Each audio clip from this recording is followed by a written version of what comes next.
And woo, woo, woo,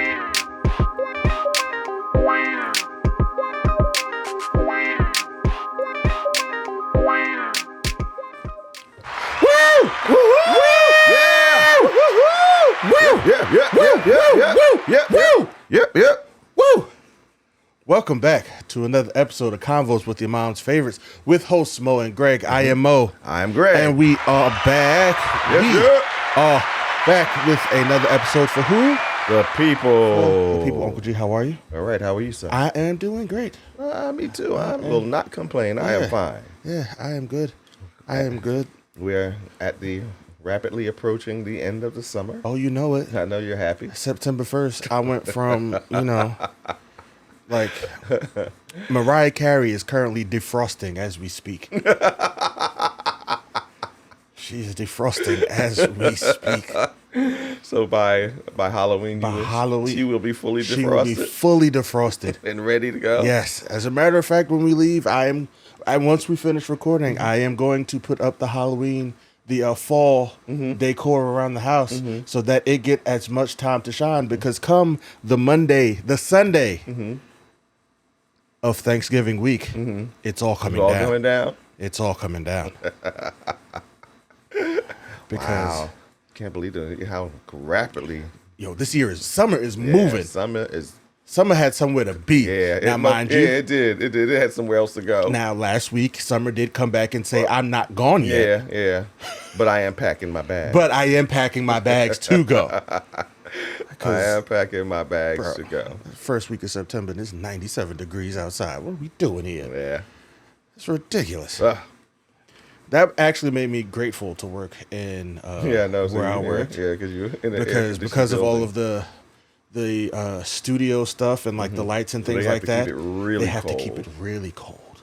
Yeah. So it felt amazing. Wow. At work last week, and everybody was like complaining. I was just like, if you're cold, bring a sweater. Stand outside for like 10 minutes, and then come back in, and you'll be fine. You will be done. You'll be good. You'll be good. You'll be all right. Yeah, you'll be good. Because that's actually I found myself even doing that. If I was in some place that was really cold, I thought it was really cold, I would just go outside for about 5 or 10 minutes, and by the time that heat got through messing with me, I'd go back in the building, and you'd be like, okay.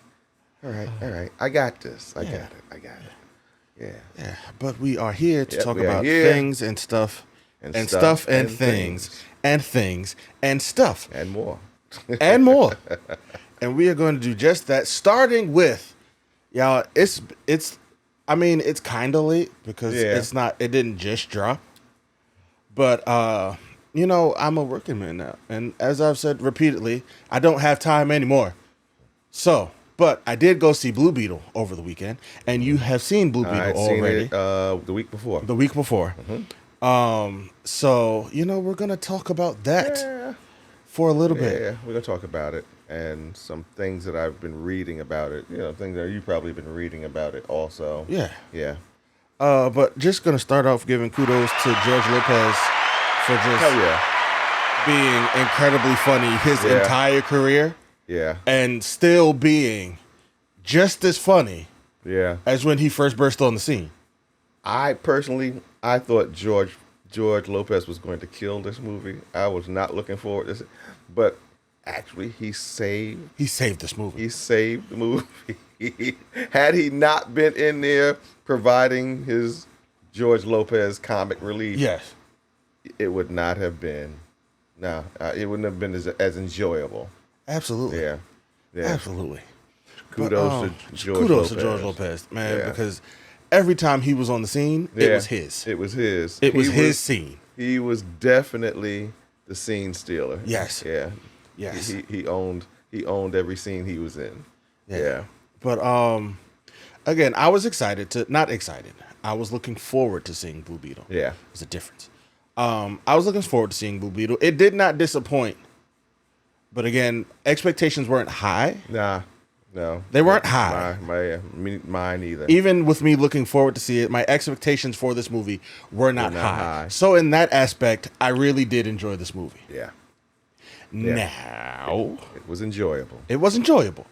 And I know what, before I talk about the things I didn't like, I'm just going to stick with the things I did like. Okay, we'll talk about that first. I enjoyed the fact that that all of the fight scenes were like coherent and they were long takes. Yes. I'm a big fan of one shot fight scenes choreographed. Yeah, they were not broken up, letting me know that it took y'all a whole lot to get this one scene done. Yeah. And you had to just take the best clips from each top and like mesh it together. Yeah. It was all like, they were very coherent. And I got to give it to DC because they are better at that than Marvel. Yeah. When it comes to their live action movies, they do that a whole lot better than Marvel. Because that scene, just a quick sidebar of Harley Quinn walking down the hallway in the Suicide Squad. It's one of the best scenes. Oh my God. It's one of the best action scenes in recent years in superhero movies. Yeah, like, that's my favorite. That is my favorite scene. I will rewind that and watch it over and over again. Because that was the scene. That was incredible. But on the same vein, these had some really, really good, there was some good, well choreographed, put together action scenes. And it was just, I was appreciative of it. Yeah.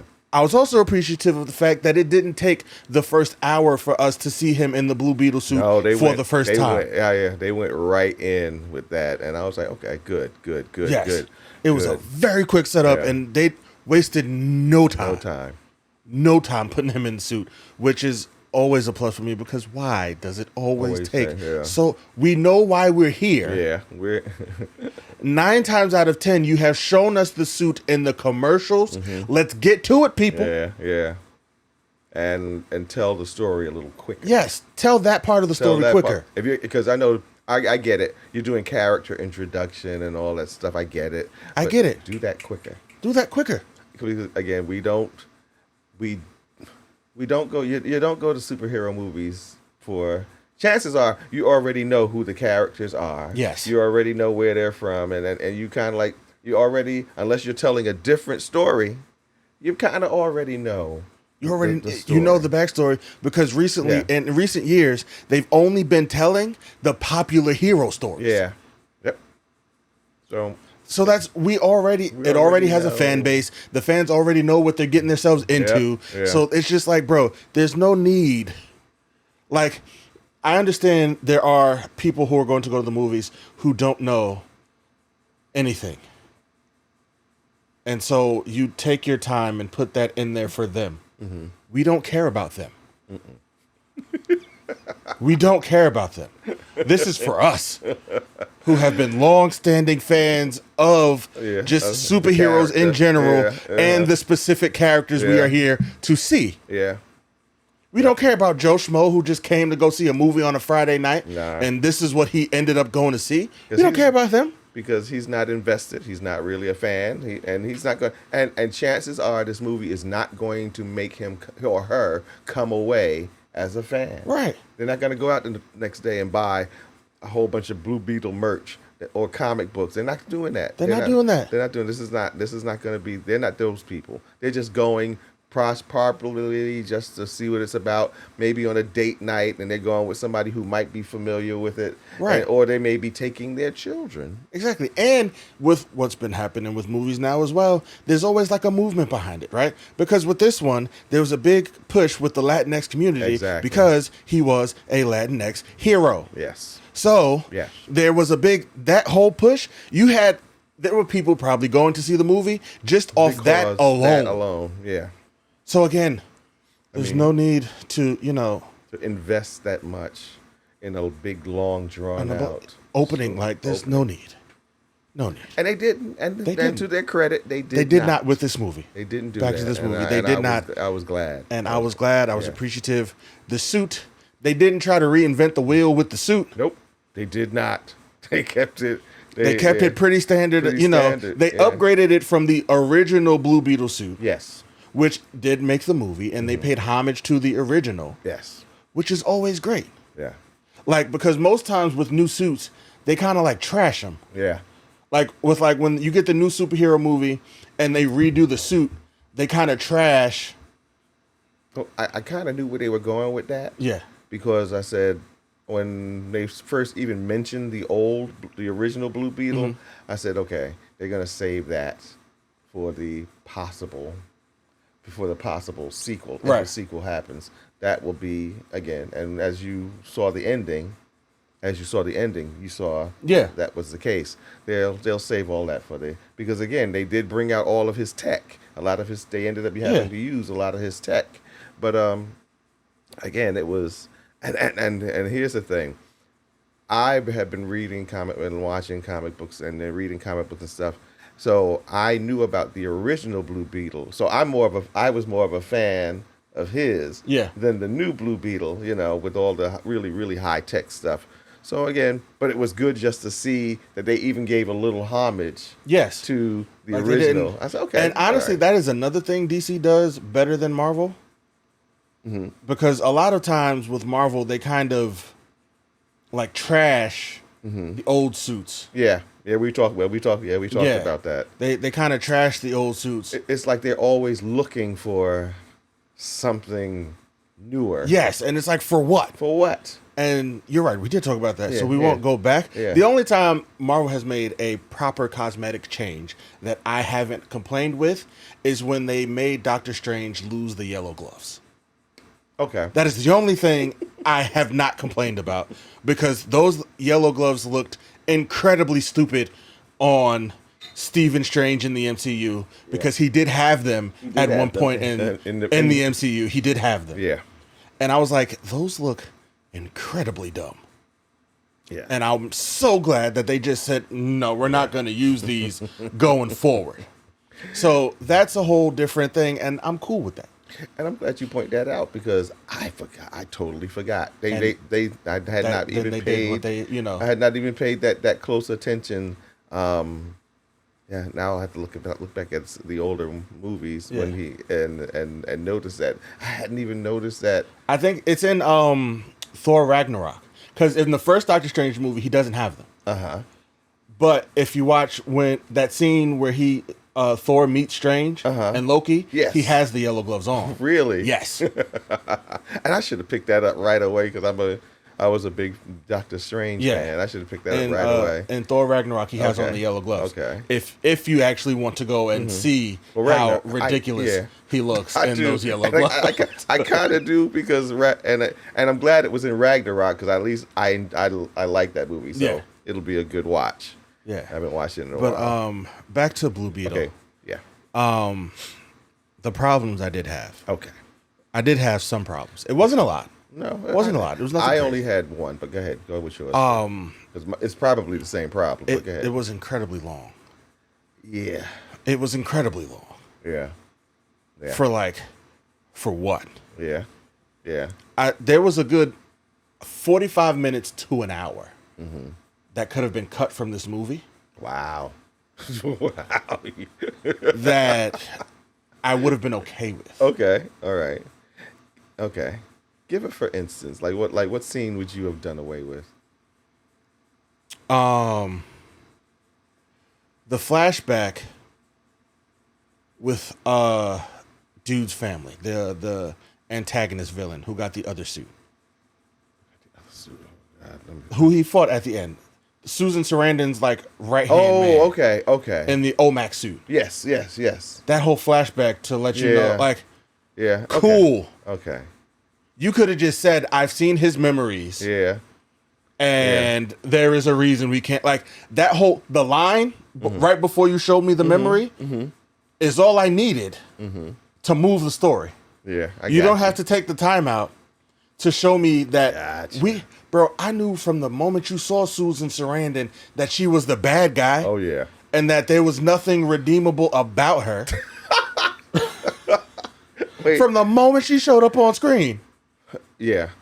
And there was nothing redeemable about her character or the performance. I was like, that is the only problem I really had. It was a waste of a good talent. Yes. It was like you just had her in the movie because it's Susan Sarandon. And she to date has not done any superhero movies. So it's like, we need a big name attached to this. Yeah. Susan Sarandon. Let's see what she's doing. I absolutely hated her in this. You know what it gave? You know, it was like she was giving her best Viola Davis, Amanda Waller impersonation, but failed badly at every turn. But badly. And it could be because, like you said, she has never, ever, ever. I've never seen her play a role where she's like this evil and vindictive. Sis, no. It doesn't come off as genuine. It's not. It does not. It not. lets me know that you were trying way too hard to be evil. There is not an evil bone in Susan Sarandon's body, and it showed. And you were more like a caricature than a character. Yes. You was just like a it was cartoony. And I'm sitting there looking at it, I'm like, oh wow, this is hard to watch. It was hard to watch her, and so because I'm thinking she's Susan Sarandon, Oscar-winning actress. She's done her filmography is extensive. Yes. And it speaks for itself. And it speaks for itself. And to see her kind of like trying so hard in this, it was just like It's almost as sad as anything Bruce Willis has done in the last 5 years. Yeah. Because, bro, it's like you're Susan Sarandon. Yeah. You didn't need to do this. You didn't need to do this. You didn't need to do this. And I'm sure they paid you a crap load. Oh, they dumped the truck in her front lawn full of money to just come and be a part of this. Come and be a part of, And even so much, I get why. Wait. This was one of those things she should have let them do.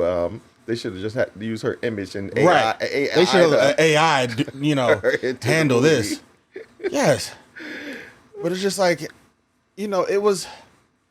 The character herself seemed over the top and unnecessary. Now, I do get it because the guy in the OMAC suit, I can't think of his name at the moment, but the guy in the OMAC suit, because of her, he was who he was. And he was, the main, because of her, he had his motivation. Yes. Yeah. Understand that completely. And without her, they don't go looking for the scarab. So the scarab doesn't find its way to Jaime. So that whole marriage never happens and never takes place. Yeah. I get all of that. But it was just, it felt detached from the movie we were watching. And I was just like, on top of the already bloated runtime, because it was like over 2 hours. This movie did not need to be over 2 hours. Yeah. It didn't at all. Could have been like hour and a half. Yeah. 45 tops. Yeah. Absolute tops. Again, because I believe that, and maybe I'm stretching it a little bit, but I believe Blue Beetle is, or at least, especially this incarnation of the Blue Beetle, is more geared, it's not more geared towards, but it's a big kids thing.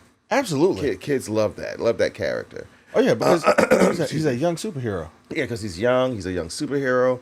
Because he's young. And so they're attracted to that, and they like that. So, and kids have a very, very, limited attention span. Yeah. So it's like they really didn't. I'm sure the only scenes that they probably really remember are the fight scenes. Absolutely. The scenes when he was in the suits. They didn't care about all the other stuff. Absolutely. Just shout out again, like I said, to the Latinx people, because this was clearly their moment. This was a movie for them. And for that I was happy. Yes. Yeah. I'm not trying to downplay that at all. No, this was because we all, as a people, everybody, we need to have the way black people feel every time we hear Black Panther news is what everyone else deserves to feel. Exactly.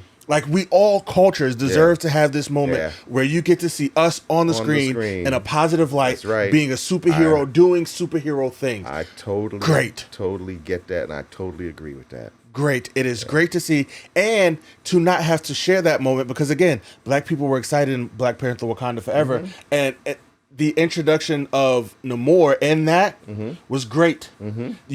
Again, this was a part of their moment, but it kind of gets overshadowed because, again, it's a Black Panther movie. Yeah. Now he should have his own rights. But again, it's kind of like the whole thing with Spider-Man, because for whatever reason, Marvel doesn't own the rights to him, so he can't get his moment, which is unfortunate. Yeah. Like, he can't get his moment under the Marvel umbrella unless they allow them to do it, which is unfortunate. But that's not what we're talking about right now. But it was a moment for, the Hispanic community, and I am grateful, have that moment. Because at first I was like, yo, this is a whole lot of Spanish. And then I'm like, but there are a lot of Spanish people in the movie theater who are going to come see this and who are going to enjoy and love the fact that there are a whole lot of Spanish. Like, the grandmother being a revolutionary. Yeah. At first I was like, yo, this is kind of like, at first, right? I was like, this is a trope that you see a lot in like a lot of Hispanic movies. But if it's towards the end, I was like, I came to the realization, bro, this is a part of their culture. Okay. So you can't get mad when they throw their culture.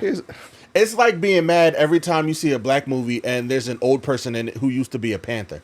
Yeah. Who used to be a Black Panther. Who used to be a Black Panther. It's like, fam, Black Panthers were a thing. Yeah. It's a part of black culture.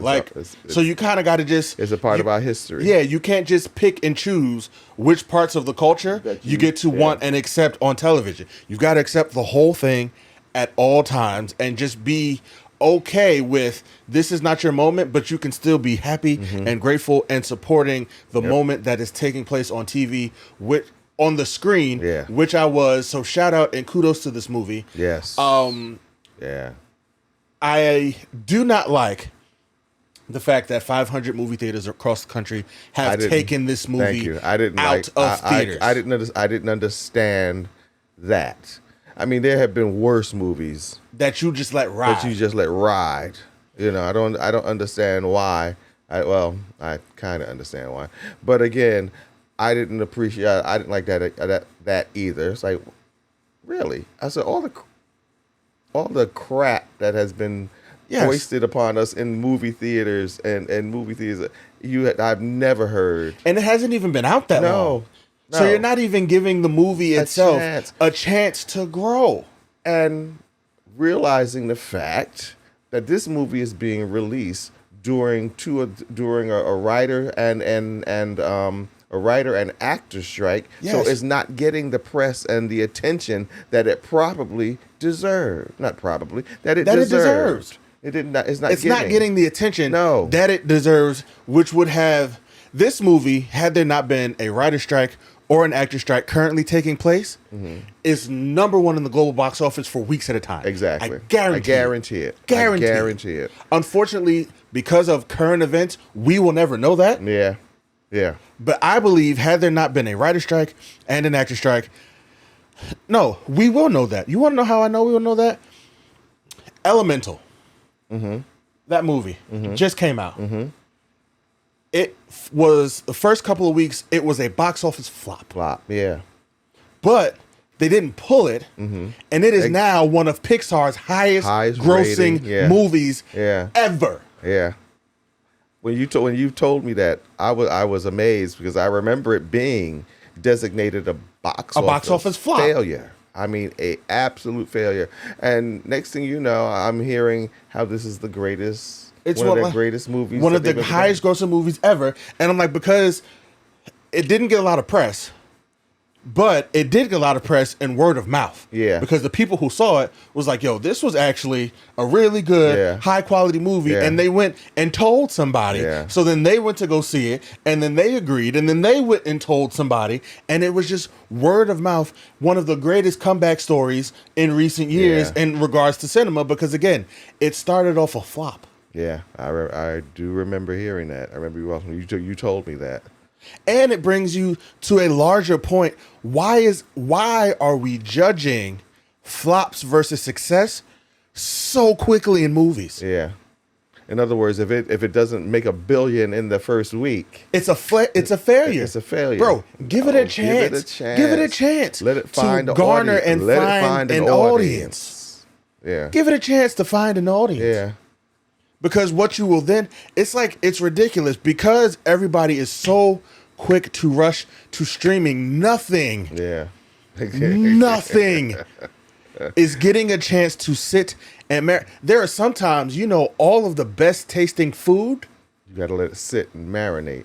They don't just season it and throw it right on to cook. Yeah. Some of the best tasting food sits. And some of the best tasting food sits for days. Yeah. Some of the best and sits for longer even than days. You go to a high class, I'm not talking about your regular steakhouse. Yeah. You go to a high class steakhouse, you can either order the regular steak or you can order the aged steak, which they keep in a special a special container. Type of refrigerator, special container. It's gone through a special process so that it ages. So, and that steak is supposed to taste better than regular steak because of the fact that it has taken time. And a quick sidebar, as someone who has just had their first aged steak because now I can afford it at a high-end restaurant, there is a big difference between a fancy restaurant steak and the steak you're going to get at Longhorn Steakhouse. There's a big difference. Yeah. There's a big difference. Oh, yeah, there is a big difference. Big difference. Yes, and the same can be said about a movie and even TV. Yeah. The same can be said. Sometimes you got to give something time. You got to give it time. Yeah. Because how many movies were failures? And we've discussed some of them. It's a Wonderful Life was a box office flop, but now it goes double platinum every Christmas season. Why? Because it had time to sit and resonate and find an audience. And then people, by word of mouth, have found out that this movie here was gold. It became a classic. And it's become a classic. And it's something that now we have passed down to from generation to generation. And so it's a movie that will outlive outlive everybody who was in it. Outlive most of the people that have watched it. People are going to be sharing it with their grandchildren, their great-great-grandchildren, their great-great-great-grandchildren. Why? Because it found an audience. Like, bro, when you make a diamond, it's not just cold right away. Come on, say that. Yeah, you're right. It's not just cold right away. Like, it's cold first. It doesn't just automatically becomes diamond. It needs the right situation, the right right type of pressure, the right type of situation, and time. No one seems to have time for anything anymore. We want it yesterday. Yeah, like actually, no, we don't even want it yesterday. We want it last week. it's like, bro, this movie. Back to what started this whole tirade. This movie, if you give it time. It will find an audience. It's going to find its audience, which it already has. Yeah. Yep. And now I'm hoping, in spite of the fact that 500 theaters have removed it from their theaters, I hope it does even better now. Yeah. I still have hopes for it because again, it was not a bad movie. It was released at a bad time. I remember reading somewhere they said the young guy who played Jaime. Yeah. The young guy who played Jaime, he was when the strike started, it was like right a little bit before the movie was being said. He had released an Instagram and he said he was like really, really upset. And he said, he was like almost in tears because he was like trying again saying, I really should not be even doing this, but I just gotta. He said you gotta go see this movie. He said you gotta go see it because we're not going to be able to. It's not going to get the press that it should get. He said so. I'm just reaching out and you can understand his frustration, right? Yeah, because if. This is his first major role, movie. Right? Yep. This movie becomes a flop. Guess what? He doesn't get the chance to do again. Yeah, yeah, exactly. Because even he was great in this role. He was good. He was good. But if this movie is considered a flop, all he has on his resume is the flop. Yep. So he doesn't get the chance to prove that he actually is a great actor. Yeah. Yep. Because as a grown man, that scene where his father died, where he saw his father God. in the afterlife, almost brought me to tears. Yeah, that was a good scene. That scene kind of messed me up too. I was like, oh God, they're going here. Yeah, that was a good scene. Like, kudos to the both of them because that was a very powerful scene. Because, bro, his father went his whole life not knowing what he was supposed to do his whole life. And then for him to die, helping his son, getting to the afterlife, and then realizing, bro, my whole purpose was to get you here. Yeah. I'm almost into, like, bro, that was beautiful. That was a beautiful scene. Peak cinema was that scene right there. And, bro, the fact that it won't get what it should get, it's aggravating. It's it's angering. Yeah. I got you. Like, it's pissing me off. And the crazy part is, I honestly came here to sit down, talk a whole lot of junk about this movie. Not even gonna hold you. Yeah. That was the purpose, sitting down, but I can't now. Because it's unfair. It's unfortunate, the disrespect that this movie is going to get and is currently getting. Yeah. Because everything needs to be so instantaneous. Everything now needs to be an instant classic. Everything needs to be an instant success. No one has time to build anything. Some of the longest structures in the world are still currently here because when they were built, they took time and they were done right. Yeah. This movie was done right, and I believe they took the time to do it. Yeah. Yep. So if you have not yet seen it, I strongly urge that you go see this movie.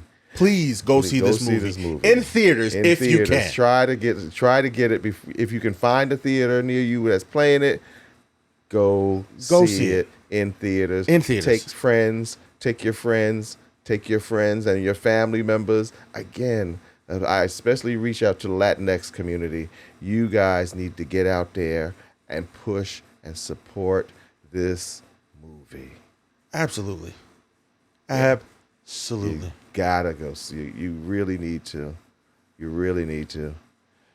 Because this is gonna be the bridge for other stuff. Yes. And you may not think about it that way, but it is. It is. Really is. Because they're like, yo, if this doesn't do well, then the next time someone comes up with something else.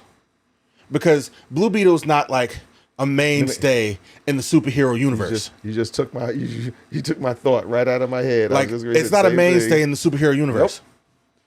So the next time somebody wants to do something that's not, Superman, Batman, Wonder Woman, something along those lines, it's not going to get the press. It's not going to get the money. It's not going to get greenlit because they're going to always be like, if this movie fails, they're going to always go back to, but Blue Beetle didn't do good. Yeah. And they forget that the Blue Beetle was released under a lot of negative circumstances. Yes. It was set up to fail. Yeah. When much. When it didn't get pushed back. Yeah. It was set up to fail. Yeah. And I really thought at one point that they were going to push it back. And they should have. And that they were going to push it back. They honestly, absolutely should have, especially since it is, we don't know if or how it is connected to the broader scope of the DCEU. Yeah. You could sit it on the shelf. Aquaman has been sitting on the shelf for 7 years. and we still don't know when it's coming out. We still don't know when it's coming out. You could have done the same with this movie. And also, case in point, you could have sat it on the shelf, DC, because you could have pushed it back. Because here's the thing. You thought Batgirl wouldn't do well. And what did they do? Put it in the vault. So nobody will ever see this movie. And the people who did get to see this movie were angry that no one gets to see this movie. Nobody gets to see this movie. So they don't even get a chance to to be judged. They don't even get a chance. The studio heads looked at it and said, "This isn't good enough. We're not going to release it. Shelve it. We'll write it off as a loss and put it in the vault. And we're never going to show this. We're never going to show this movie." Which is ridiculous. Which is absolutely insane. It's ridiculous. Okay. And what a waste of money. Yeah. Go see Blue Beetle. Yes. Go see it. Go see Blue Beetle. Make it. It's almost like go see it in spite of it now. In spite of. Now you will enjoy this movie. It's a really good movie. It's not. It's not. It's a really good really movie. Good. It's despite the fact that I thought that it was really long, it is still a really good movie. You will enjoy it. It is a really good movie. Yeah. So please go see Blue Beetle. Yeah. Go see it. But yeah, that was really long. Yeah. That was a very passionate conversation. Yeah, that was. Yeah, that was very passionate. Yeah, we kind of went in on that. Yeah, we did. I didn't realize again, not because I guess we didn't really realize how we felt about it until just now. Until we actually sat down and started talking about it, and yeah, and not realizing that you felt some kind of way. And I know I did. But I think what really triggered it for me was when you told me that they were pulling it out of 500 theaters. And I was like, what kind of foolishness is that? And where you have left crap, steaming hot crap. Steaming hot piles of garbage you have left in theaters. In multiple theaters for however long they stayed, but you weren't making an announcement that we're pulling it out of. You didn't pull those from the theaters. No. It's ridiculous, man. Yeah. But speaking of the strike, both the writers and the actors strike and streaming. I was at work the other day and they were talking about the strike on the news. So it brought up a conversation just about the strike in general. And one of the guys I work with brought up a very valid point, and I thought it would be a really great pod topic to have here because he said with the difference between this strike and the last strike. For the writers? Yes, for the writers. Yeah. And why it's gone on so long was because with the last strike, everything you wanted to watch was on TV. There was Netflix, but Netflix was still, you got DVDs sent to your house. Yeah. And you got to keep them as long as you want. Yeah. And you had to send them back. Yeah. That used to be Netflix. Yeah, that was Netflix. That's wild in and of itself. Yeah. That is like Netflix. That's how Netflix started. That's how Netflix was like Blockbuster. Like Netflix started off like Blockbuster. So, but now with this strike, you've got Netflix, you've got Hulu, you've got Peacock, you've got Amazon Prime Video, you've got Paramount Plus, you've got Discovery Plus, you've got Max. You have a plethora of streaming services to choose from at varying prices with nothing but content. Nothing. To stream. Yeah. Full seasons, like full complete series at your disposal to just watch. So what I don't have to rush and do is pay you, because if I am a consumer and I want to watch a show, I want to watch Abbott Elementary, but it's not there. I can watch Abbott Elementary on Hulu, but once I finish, Hulu is going to have 8 different other shows like Abbott Elementary for me to watch that I may not have watched before. Yep. And because I gotta wait for Abbott Elementary to come back, I'm gonna start watching this. So guess what I don't have to care about right now? The strike, because I have currently things to watch on TV. I just told one of my friends that the other day. I said, because he's always complaining about the writer's strike, and I told him, I said, well, yeah. I said, I get you, I hear you, I understand, I feel your pain. I said,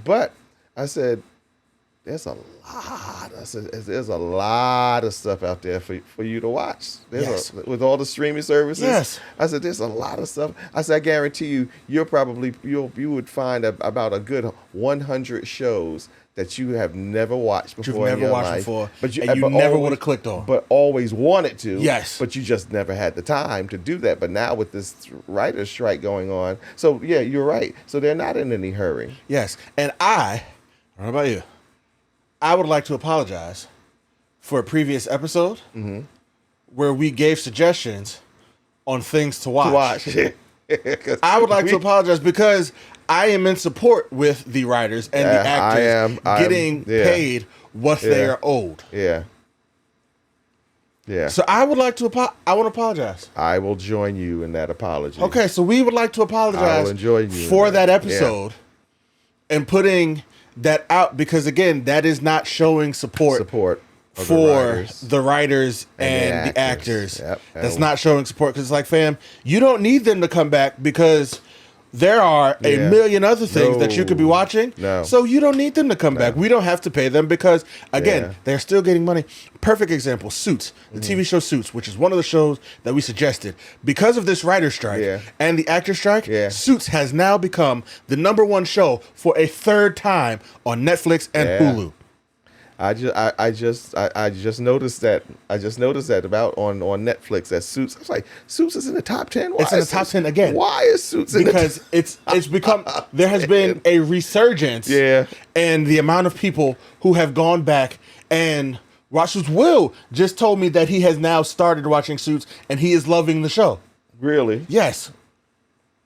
And it is like there is a resurgence of people now who didn't watch Suits, who never gave it a shot, and they're watching it now, and it's become #1. But the people who were pivotal in the show have still not gotten a single dime from this. Wow. Whereas Netflix has made millions and millions of dollars with this resurgence. The actors and the people responsible for them getting millions of dollars have not seen a dime, and it is ridiculous. And this is the stuff the fans don't know. Yes.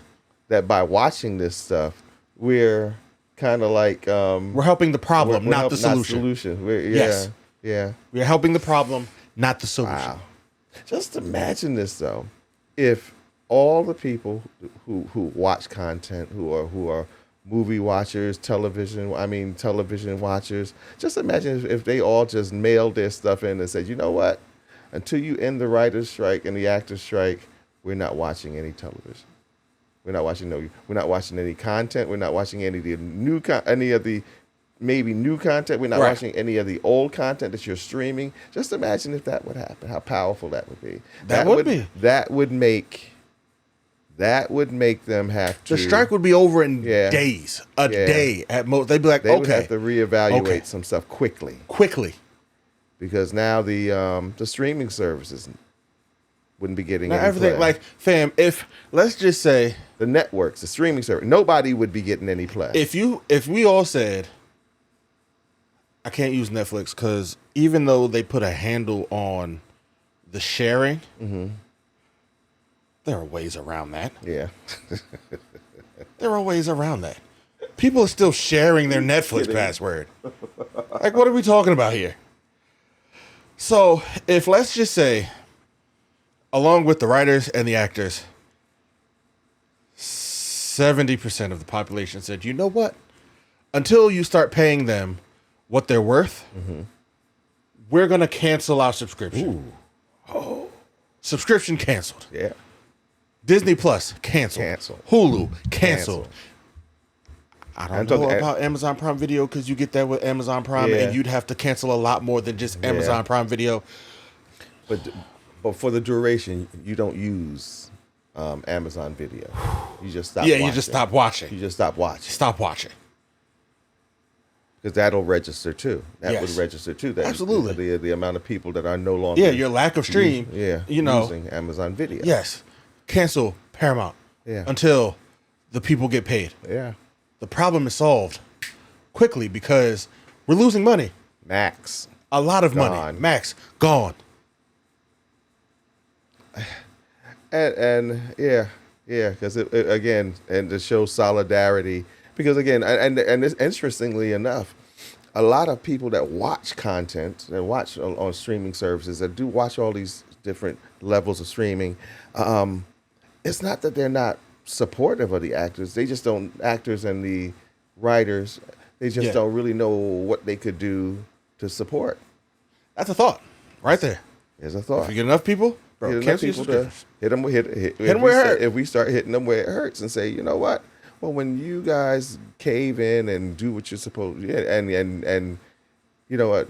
We don't want to watch old content. We want the new content. We want to make sure that these people who we've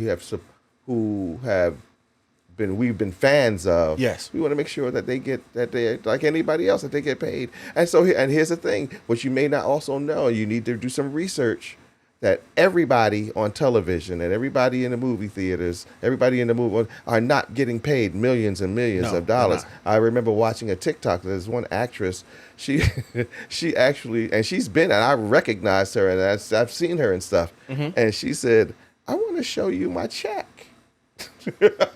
And she said, and she showed the check. She said, "This is not millions and millions of dollars." No, it's not. Like, you got, like, if you're not, like, there are people who are fine with this strike, but not everyone is The Rock. Not everyone is Jason Momoa. Not everyone is Will Smith. Not everyone is, like, not everyone is Denzel. Like, not everyone is up there where this strike isn't really affecting their pockets. Yeah. And like Billy Porter, who you would think is fine, because where have you never not seen Billy Porter? Billy Porter, I'll tell you in a minute, had to sell his house because of the strike. Yeah. Yep. Who else was said? Leslie Jones was even saying how she had did a video, a TikTok one time, and she said the same thing. She said, "I'm here to let you know that everybody is not making like Denzel kind of money, and everybody." She said, "Everybody's not making that." She said, "I know I'm not." She said, "No matter." She said, "No." She said, "I have been fortunate to just barely be getting there." She said, "But," she said, "I'm not making all of that type of money yet." She said, "But," and she said, "and a lot of people," and she said, "and I'm not famous." She was like, "I'm not really famous." She said, "But so imagine the people who may not even be to my level." Right. She said, they're not making money. Because what about the dude who you've seen in everywhere? Mm-hmm. You don't know that actor or actress's name, but you're like, yo, every time they show up somewhere, you're like, hey, you're that person. Yeah, you're that guy I've seen that one time in that one show doing the thing. Yeah. They are struggling. Why? Because they're that guy you seen that one time in that one thing, and they have to keep doing that one time in that one thing to make ends meet. Yeah. So again, this is going back to the difference between, like, streaming. It's the problem. It's convenient. It is very, very convenient. But until just recently, it didn't hit how much of a problem it is. Yeah. And I'm glad you're bringing this up. Yeah, like, just how, like, it's convenient, yes, but that doesn't mean that it's not hurtful, it's not harmful, and it's like, it's one of those things. Again, one of my favorite, I love quotable lines, and one of my favorite quotable lines, Jeff Goldblum said, like, streaming was cool, but I don't think people thought about whether you should be able to, like, you think about whether or not you can, but, like, that doesn't always mean that you should. I was just getting ready to say, just because you can do something doesn't mean you should do it. Yeah. And like, it's a thing, people. Like, streaming, while convenient, is a problem. It's becoming a problem. Yeah, it has become an issue now because it's the way out for the studios. Yes, because now I just got a notification that Hulu is raising their price. Yeah. I got an email, and I said, and then I saw the email, I read the email, said they're raising their price. And then I went on Hulu. And I sat on the app for like a while, just went through. I went through. I was like, I went through one side. I went through like the movie genres. I said, nope, that all still looks the same. And then I went to the format and the layout. I said, no, that looks the same. And then I went to how many screens I could watch at one time. And I said, no, that's still the same. And then after sitting there, I said, so you're practically doubling the amount of money I'm paying for Hulu.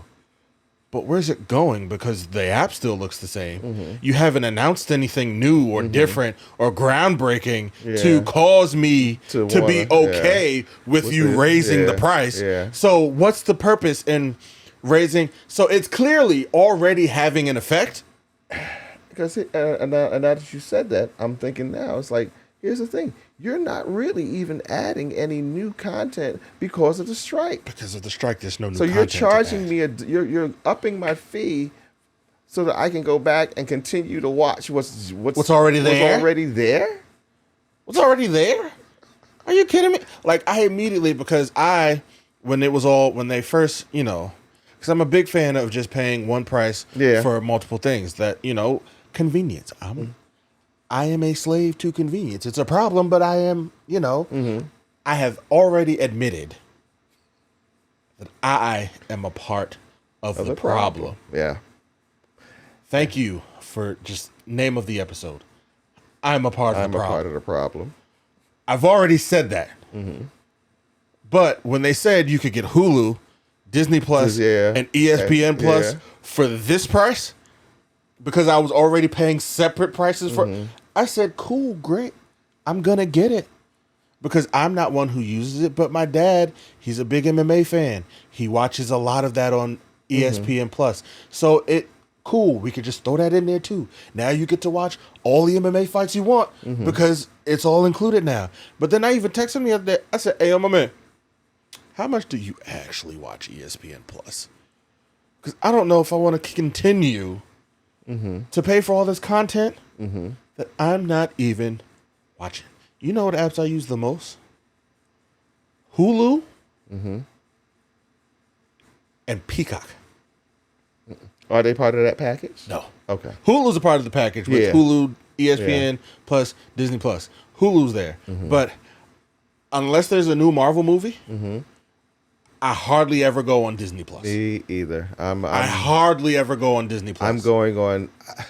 I'm going on Disney strictly for the Marvel content. If they had not purchased Marvel, I wouldn't have Disney Plus. I wouldn't have Disney Plus. I wouldn't have Disney Plus because I'm not watching anything. Because it's not like I'm going there and I'm watching, and any of the Disney content. I'm not. Right. I'm not. I'm just not. I'm not. I'm not going there. Not. I'm not doing it. I wouldn't have Disney Plus if it wasn't for Marvel. If it was and not for Marvel. If they didn't have Marvel and Star Wars. Yeah. Oh, definitely. Definitely would not have it. As a matter of fact, I dare say I'll go out on a limit with it. That's why you have most adults. I'll say that's why they have Disney Plus. Yes. You have those. Yeah, you have those who have it because of the children. But I guarantee you, there's a lot of single childless adults who have Disney Plus on their streaming because of the fact that they love Star Wars and they love the Marvel movies. Yes, and that's why they're watching. And that's what they're watching. That's all they're watching. That's all they're watching. Yeah. But other than that, what are we doing here? What? No, I wouldn't have it. And Peacock, all the other streaming services, hardly ever, if ever. I have Paramount Plus. I watch Paramount Plus because I watch Mayor of Kingstown.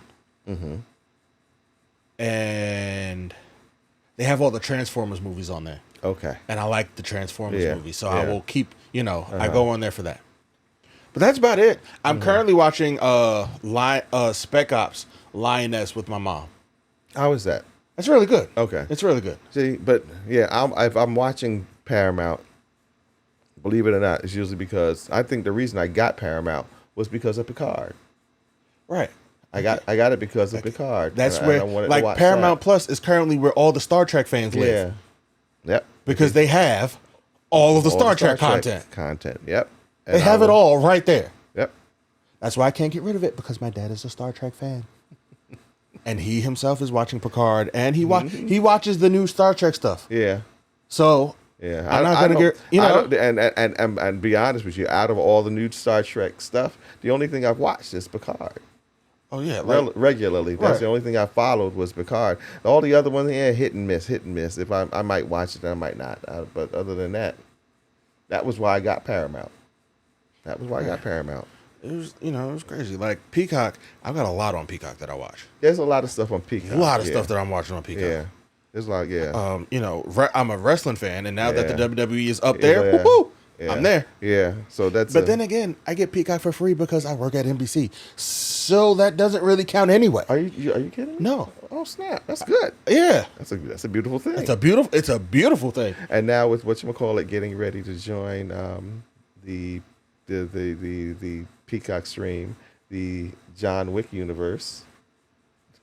We're good. Yeah, 1 to 3 is already there. Yeah, and the new one is coming soon. Next week. There you go. Next week that starts the Continental. Yes, I already got it on my calendar because I'm like I watched the previews. I'm like, oh my god, I gotta watch this. Yes, I'm intrigued to watch this. Yeah, of course, I gotta watch this. But like the rest of them, Amazon Prime Video, I get because again we have Amazon Prime, so it's like it comes hand in hand. And when I remember, I will definitely cancel that AMC Plus subscription. Oh yeah, because now AMC.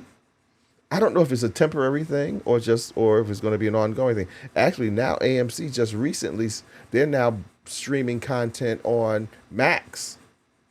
Don't tell me that because I'm already paying for Max. So don't tell me I'm paying for AMC Plus twice. Go when you get a chance. Look at it because I don't know if it's just temporary or if they're just trying to test it out to see if it works. But yeah, they started because I watched. You don't know why I got AMC Plus? Why? There was a movie. Uh huh. It was a really old movie. Mm-hmm. It's one of those the first claymation movies. Okay. What's those guys' names? They did like a lot of claymation movies. Oh, Rankin and Bass. Yes, it was an old Rankin and Bass movie, and I wanted to watch it. I needed to watch it. Mm-hmm. It was about it was about the story of Santa Claus and how he got started. Okay. But it was the one with the Great Ganook. The Great who? The Great Ganook. Okay. And like all the forest creatures came and like sat around like a big table. See, you don't even remember. See, I don't even it's like super old. And I don't know why that movie stuck in my head. But it stuck in my head. And last year I was like, yo, I need to watch this film. Oh, heck. No. But you got AMC so that you could watch because that was the only place that I could watch it. Only for me to get the movie, right? And I sat down and I watched it. I was watching it with my mom, and we were watching it, and I was like, yo, this movie is terrible. Like, why do I remember this movie so fondly? It's not even one of the good. It's not even one of the good ones. Why do I remember this movie so fondly? Oh my goodness. But I was like, yo, I moved heaven and earth. Because they said it's on Amazon Prime Video. I said, cool. Went to Amazon Prime Video. They said you need to have the AMC Plus add-on in order to watch it on Amazon Prime Video. I said, cool. No problem. I'm going to get it. So I got it. And I was like, great. And then I went back on Amazon Prime, and they said, nope. You need to have the the AMC Plus app. So I said, fine. I logged into AMC Plus. They were like, cool. Do you have it through Amazon? I said, of course I do. I went to log in, and they said, nope. You need your own account. I said, you rat bastards. Fine. I wanted to watch the movie that bad. You opened up an AMC Plus got a whole nother AMC Plus account. And I just keep forgetting to cancel it. Yeah. And then I always get the email when they take the money. And I'm never in a place where I could cancel it in that moment. And then I forget again. Yeah. See, and that's what they count on.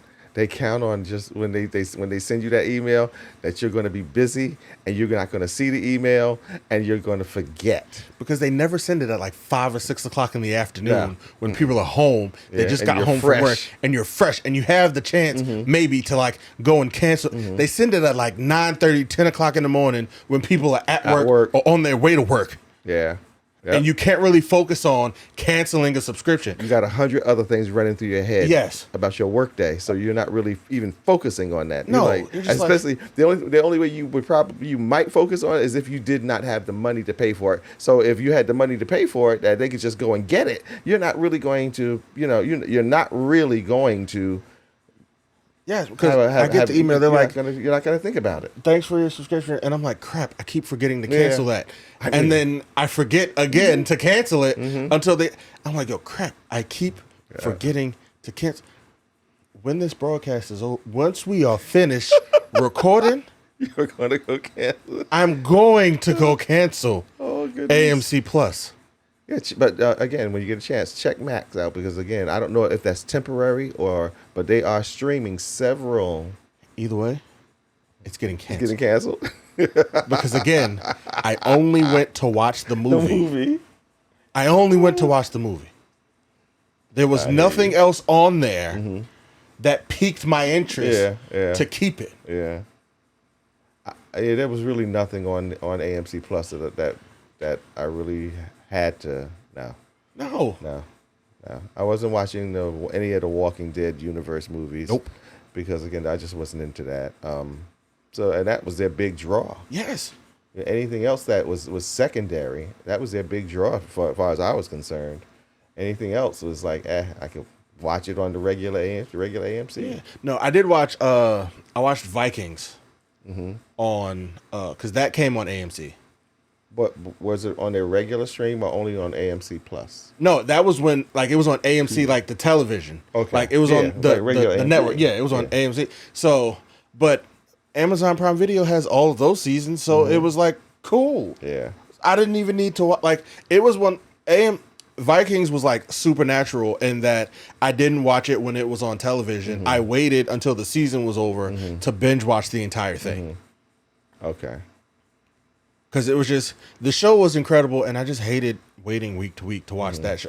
Like, it's one of that was one of those shows like Supernatural that you just need to just go through. Okay. And just, week to week is just. Yeah, it's too much. It's annoying. Yeah. There are certain shows week to week is cool. But we did an entire episode on that. Yeah, I do not want to follow week to week. Yeah. But yeah. It's incredible. We did have one more thing we that was on the list to talk about, right? And we don't need to spend a lot of time on it. No. We've been very passionate. This has been a very passionate episode. This has been a really, really passionate episode. Very passionate episode. Honestly, some of our best work, I do say. Yeah. Some of our best work. We pat not. Ooh, all right. I hear you, stomach. I'm gonna eat. I promise you, I'm gonna eat later. I promise you. Somebody's cooking upstairs. I think that's what it is. That's what it is. Somebody upstairs is cooking. Someone is cooking. Well, it's got to be I think my dad. He did say when he came back from dropping my mom off, he was making bacon. Oh yeah, and that's what it is. You smell it. You smell the bacon. But in going to see Blue Beetle, of course, you go see the trailers. And one of the trailers was for the upcoming story of what happened with GameStop and the stock. Oh, yeah.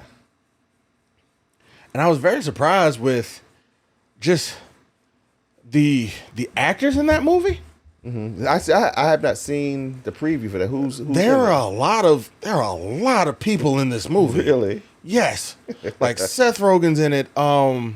What's my man who played from Parks and Rec? The guy with the mustache. Okay. I know who you're talking Actually, about. if you could pull it up. I don't even remember. Like, all I know is there's a GameStop movie coming. I don't even remember the name of the movie. I got so frustrated at the fact that there's a GameStop movie coming about the stocks because that was 3 years ago, people. 3 years ago. Now, yes, because children are born every day and that is a thing. There are people alive currently on the planet who do not know about the GameStop story, but at the current point in their life, they don't care. Because all they want to do is eat food and poop and play. That's all they want to do. They don't care about what happened with GameStop 3 years ago. Now, I am one of those people who was kind of upset I got in on it too late. Like, it was already over when I found out that I could have made millions and millions of dollars buying GameStop stock. And I should have had GameStop. Is the name of the movie is Eat the Rich? Yes. Okay. I'm looking at the cast. Wait, it says it's coming out on Netflix? Is it Netflix? No, it should be coming out in theaters, I think. No. Is it no? Oh, okay. Cool. No. This must be something different. Because this says, all right, I don't have my glasses on, so okay, yeah, let me see. Run, look at that. Is that the one you're talking about? No. Hold on. Seth. Oh, let's cancel all that. Seth Rogen. Let's go to his IMDb page. And then go to his filmography. Okay. And then it should be up at the end. Let's see. I forget he was in Ninja Turtles. I haven't seen that. Have you seen that? No, I have not seen this yet. I gotta go see that. I really want to go see that. Yeah. Because what's the name said it was good, and he doesn't really care for movies like that. Who? Patrick. Oh, really? Yeah. He took the boys? Yeah, they took the boys to see it, and he said that he really enjoyed it. Okay. So it's got a good. You know what? It's got a good voiceover cast. The cast is like. I appreciate the fact that they use teenagers. Yeah. And so I'm looking at them like, okay, those are all actors who I think are good and funny. So I'm figuring if nothing else, it's going to have some really good. It's called Dumb Money. Dumb Money. It's called Dumb Money. Okay. Yes. Now let me get the cast for you, because it's a lot of people, bro. Like it's a lot of people. Paul Dano. Wow. Pete Davidson. Oh wow. Vincent D'Onofrio. Yeah. D'Onofrio. The one who plays Kingpin. Yeah. America Ferrera. Mm-hmm. Nick Offerman is the guy who I was talking about. Anthony Ramos, Seth Rogen, Sebastian Stan, Shailene Woodley, Kate Burton, Clancy Brown, Dane DeHaan, Olivia Thorpe. Like, there are that's a big cast. People in this like of note. Yeah. In this movie. Yeah. About GameStop and GameStop stock. Now, don't get me wrong. These are some great actors to put. If you were to make a GameStop movie today, this is who you call. Yeah, that's a good cast. This is who you call. That's a good cast. Like this. Thank you. This is who you call. Now, the thing about it is that I know absolutely nothing about this whole thing. Okay, then cool. Then you're so who the movie's for. Yeah, then the movie would be probably for somebody like me if I would be so motivated to go see something like that. But it's about like how the fans, like people who bought GameStop stock. This is in the initial stages of GameStop when it first came out. No, this was like recent. Like, really? Yes, this was very recent. He was just like, yo, you should just buy mad GameStop stock. It's going to do numbers. And from his YouTube channel doing numbers and his YouTube channel gaining a popularity caused what he said was going to happen to happen. Wow. And if you had GameStop stock, you were making millions and millions of dollars. Are you kidding me? No. Oh my God. And it had to get it literally shut the market down because GameStop was losing billions and billions of dollars because people were making their money and cashing out. You know it. People were you went to sleep last night with maybe, let's just say, average number, you went to sleep last night, you had $300 in your bank account. You woke up the next day, looked at your stocks, and found out that you were a millionaire. Yeah. Sell. And people saw that and was like, give me my money now. Sell. Sell. And that is what was happening. Wow. People were cashing out, people were becoming and GameStop was hemorrhaging money. Wow. Hemorrhaging money. And it's funny because it's a scene. It's a scene that they put in the trailer. The character Seth Rogen's wife plays says his wife asked him. She said, "How much money did y'all lose today?" Talking about GameStop. He said, $1 billion. She said, "And how much money did y'all lose yesterday?" He said, $1 billion. Greg, massive amounts of money GameStop lost with their stocks because people like bet on them. The stock changed. They became millionaires and wanted to cash out. It's like the government had to put a stop on people cashing out. I was getting ready to say, I'm sure the government put a stop to that. They did. Okay. Yeah, like the government had to put a stop to it from people cashing out. So many people were trying to cash out their money because they were millionaires. Wow. And now there's a movie about it. But it's too soon. People still, like that wound's still fresh. Yeah. I don't think GameStop will ever recover. Like, well, one, because of the simple fact that you can buy games now on systems, I don't think GameStop will. Like, they were already at a loss. Like, GameStop wasn't at a win. Like, you go to GameStop now, it's just the one guy looking super sad behind the register. Like, it's not like it used to be. Nah, not like it used to be. Like, midnight releases is you sitting on your couch waiting until midnight to download, like, to start playing the game. Yeah. It's no longer like waiting in line outside of a GameStop at midnight. 3 or 4 hours. Yes. Yo, I did that like twice. I thought it was the most overrated experience. Yeah. I've never done that for anything. Especially because, right, I had pre-ordered the game. Mm-hmm. So you paid for it in full. So you knew it was... My copy was already there. Uh-huh. Yeah, so why were you standing... Why was I standing around waiting till midnight to get the game? For what? So I get to play it? Now, it's not like they did with Harry Potter. Mm-hmm.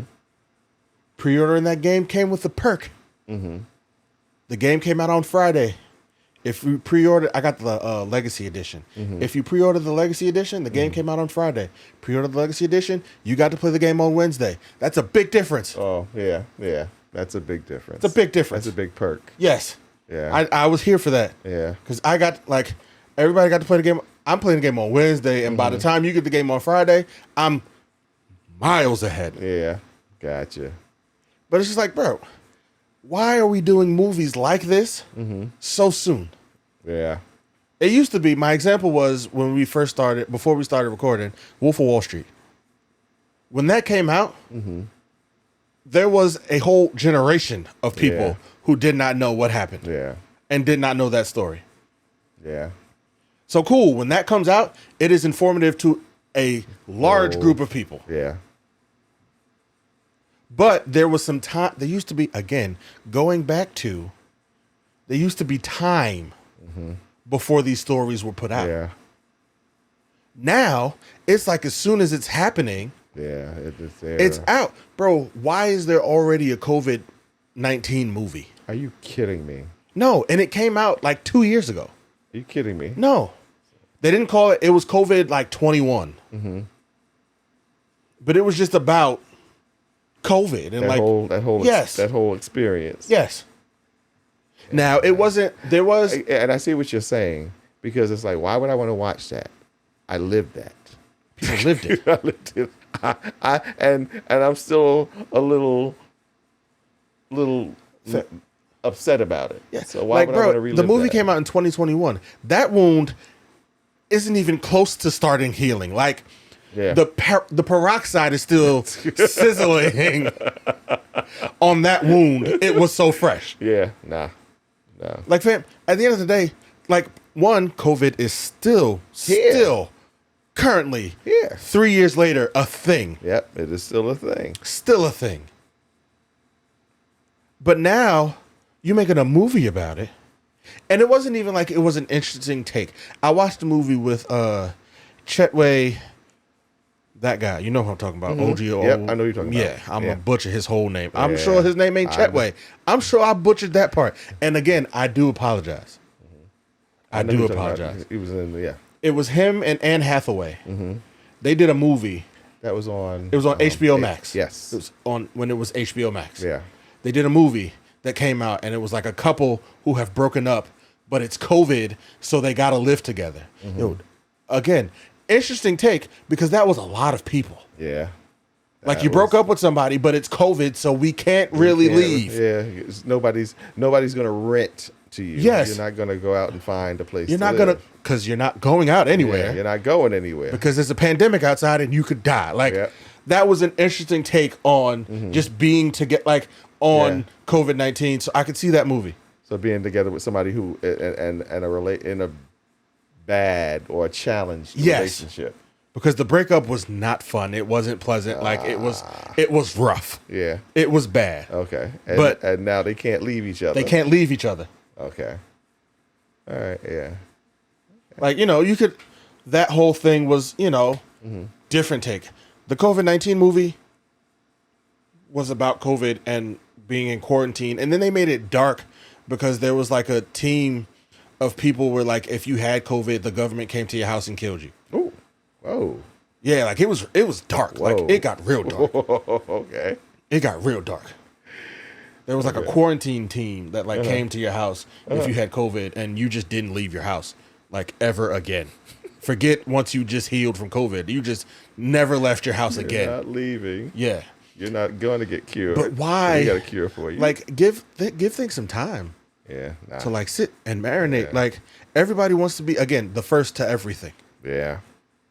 It's like, and then what's really jacked up is the fact that if that movie had done well, the COVID movie, there would have been a whole bunch of other ones that would have been the same movie. It's like, how many times can you tell the same story? You know what's crazy? That movie was done well. It came out like 5 years before COVID happened. It's called Contagion. Oh. If you watch Contagion, yeah, you'll see what the events of Contagion Yeah. play out a whole lot. Yeah. Like what happened with COVID-19. Yeah. Yeah. Going down to how they believe COVID started. Mm-hmm. Yeah. If you watch the movie, I was watching, that was when I first started, just watching the news. And I was like, y'all telling me that's how COVID started? And me being a film buff, I said, that sound real familiar. Yeah. And then I watched Contagion and I said, that's why that sound real familiar. We had seen it, and me and my wife had gone to see Contagion in the movie years ago when it first came out. And then when all of this was going on, we looked at each other and we were like, wait a minute, this is just like that movie. Just like it. As I said, down to how it started. Like, just give things time, bro. Yeah. Give things. That is the moral of today's pod. Just give stuff time. Give it time. If it's bad, guess what? Time will tell if it's bad. Mm-hmm. Because there are things that y'all said were instant classics that we haven't seen and or heard from since the moment it was a classic. Yeah. That's scary. Yeah, it's an instant classic. Instant classic. Instant classic. We haven't seen or heard anything about it since. I bet you could come up with a list of about 5 movies that they said would be instant classics that you don't even think about anymore. You don't. Yeah. Nah. Like, come on, bro. Yeah. Like, you don't even think about them anymore. Yeah. Classics and stuff that stand the test of time. They stand it. Where it's like, bro, like, it was, again, I'm going back to It's a Wonderful Life because, again, Mariah Carey and I are thawing out. Christmas is coming. The goose is getting fat. Okay. So I'm going to go to, prepare to be annoyed with all of the Christmas references that are about to just be vomited from my mouth because I'm already in Christmas holiday mode. Yeah. I am already preparing Thanksgiving and who's doing what and who's doing where.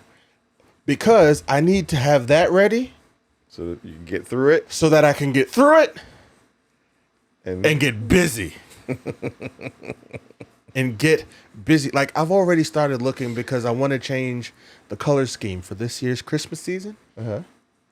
I just want to have my lights and things prepared and prepped and ready so that once it's here, I don't have to worry about a thing. I just have to say, okay, this is here, this knows what, and this is that. Mm-hmm. I'm going to get there's an organizing system, and I love it. I love it. I saw it on Amazon. It's a barcode. Right, because you know how most people, you put your Christmas stuff in like boxes or bins and things like that, and then when it's time to pull it out, you're like, I don't know what this is. It's helpful for that, but I'm going to use it to employ in this Christmas season.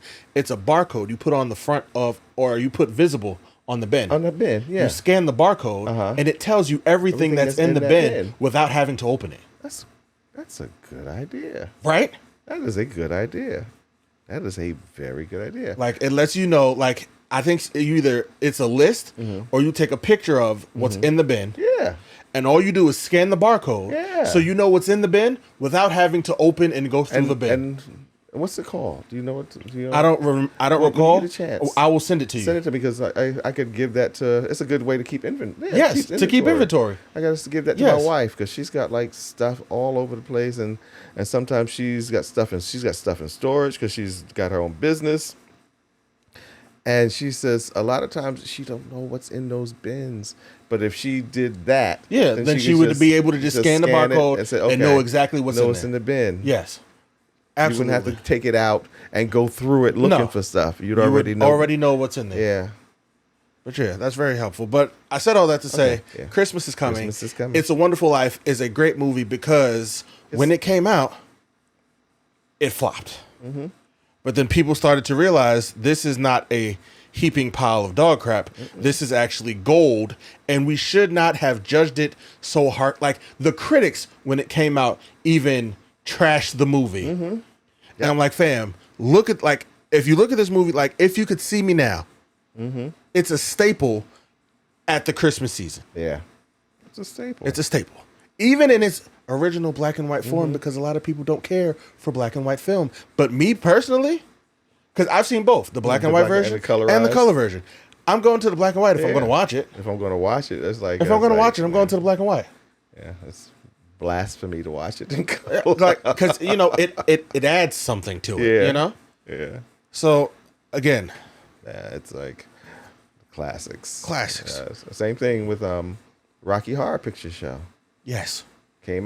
Originally came out. It was a flop. Somewhere somebody got the idea and to start showing it in midnight shows, and they got and to make it audience participation. Yep. And all of a sudden, it found an audience. And there are people who have seen this movie hundreds of times, and they look forward to. They look forward to it. They look forward to it every year, like the Super Bowl and like Christmas and New Year. Like they look forward to, hey yo, they about to do it's Rocky Horror Picture Show time. Time to pull out the costume and get ready to go sit in the movie and watch it again. The first time I saw it at a midnight screening.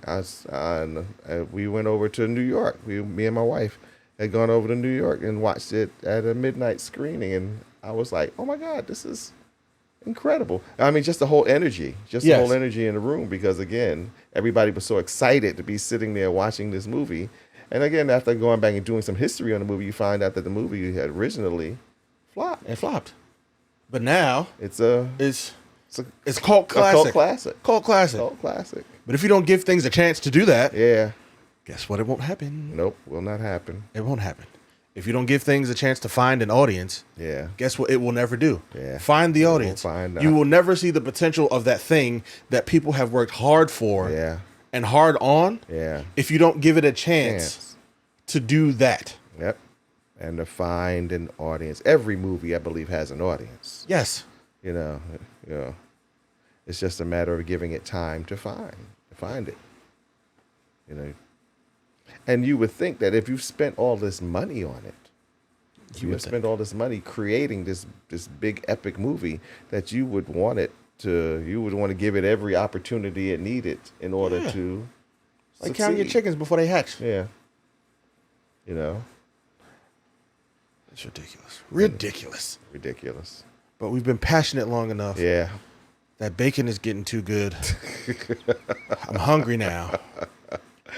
I need to go eat. Yeah. So until the next one. Next time.